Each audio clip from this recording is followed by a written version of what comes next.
অনেক ক্ষুধা লাগছে তাই না? আমি তোমার জন্য আপেল নিয়ে আসছি। তুমি আমার জন্য আপেল আনতে গেছো কেন? মা বাসায় নেই, তাড়াতাড়ি খাও।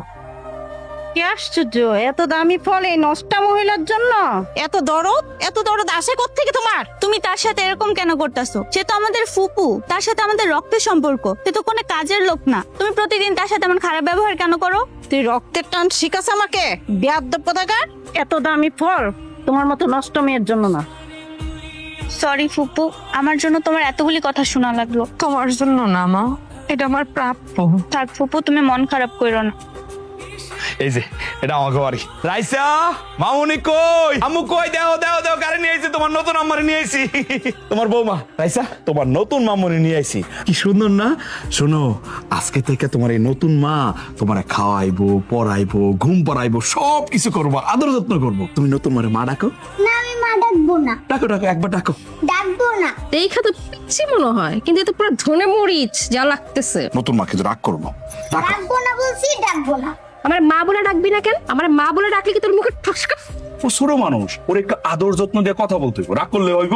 দেখবা আস্তে আস্তে ঠিক হয়ে যাবে। কিচ্ছু ঠিক হবে না। ও বাচ্চা হইলে কি হইব? ওর ঘাড়ের রগনা একটা বাঁকা, ওরে কিভাবে ঠিক করতে হয় তা আমার জানা আছে। হ্যাঁ জুই, এটা কি কইতেছো? দেখো, ও তো এতদিন আরেকজনের মা হিসাবে জানছে, এখন নতুন করে যদি তোমার মাটাকে একটু সময় লাগবে না? আমার এত সময় নাই। আর যার মাইয়া তার কাছে দিয়ে আসেন, এই আপদ বিদায় করেন। সরেন, আমি ঘরে যেতে।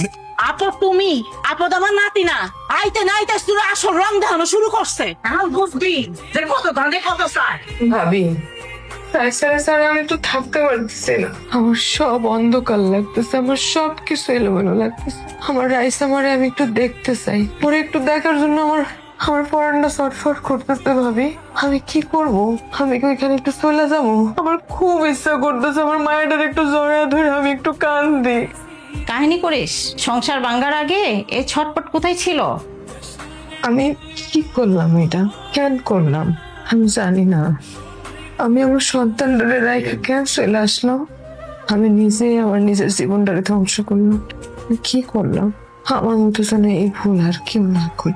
মেয়ে মানুষের স্বামীর বাড়ি তো সব, যত অশান্তি থাকুক যাই থাকুক, স্বামীর বাড়ি সব। পৃথিবীতে আর কেউ আপন হয় না। আমার আম্মাটার আজকে গোসল করাই দিয়া কি সুন্দর জামা পরাই দিছি, একদম পরীর মতো লাগতেছে না?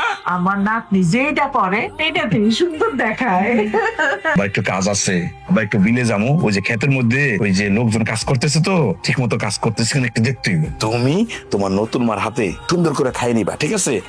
খাওয়ার পরে দাদুর লোকে ঘুমাইবা, পারবে না? জুই জুই, তুমি নিজের হাতে খাইবা, সাবধান। আমার মায়া কিন্তু কাটা খাইতে পারে না, মাছ থেকে সুন্দর করে কাটাগুলো বাইসা তারপরে খাওয়াই দিবা। হ্যাঁ, আমি এত লুতু পুতুর খাওয়াইতে পারবো না। কি করলি তুই? তোর কোন কারণে বিয়ে করছি? তোর কি পুতুলের মতো সাজায় রাখার লেগে বিয়ে করছি? আমার মেয়ের সেবা করার লেগে তোর বিয়ে করছি। আপনার মাইয়ারে আপনি ভাত খাওয়ান, পোলাও খাওয়ান, চাইনিজ খাওয়ান, যা ইচ্ছা খাওয়ান, তাতে আমার কি? গেলাম, আমার দাঁড়ায় থাকতে কোনো অসহ্য লাগতেছে। আগের বউ তো কিছু কইলে একা দৈরা ধরে খালি পিটাইছস। এখন কিসে জবান বন্ধ হয়ে গেছে না? আর তোর এই তেজ বেশি কই, সংসার তো খাইছস, তেজও খাইছস। ইচ্ছা তো করতেছে, এই বউটা গেলেও তো এলাকায় বদনাম হয়ে যাইব, মুখ দেখাইতে পারবো না। কি যে করি, একদম মাইনকাসিবার মধ্যে পড়ে গেছি।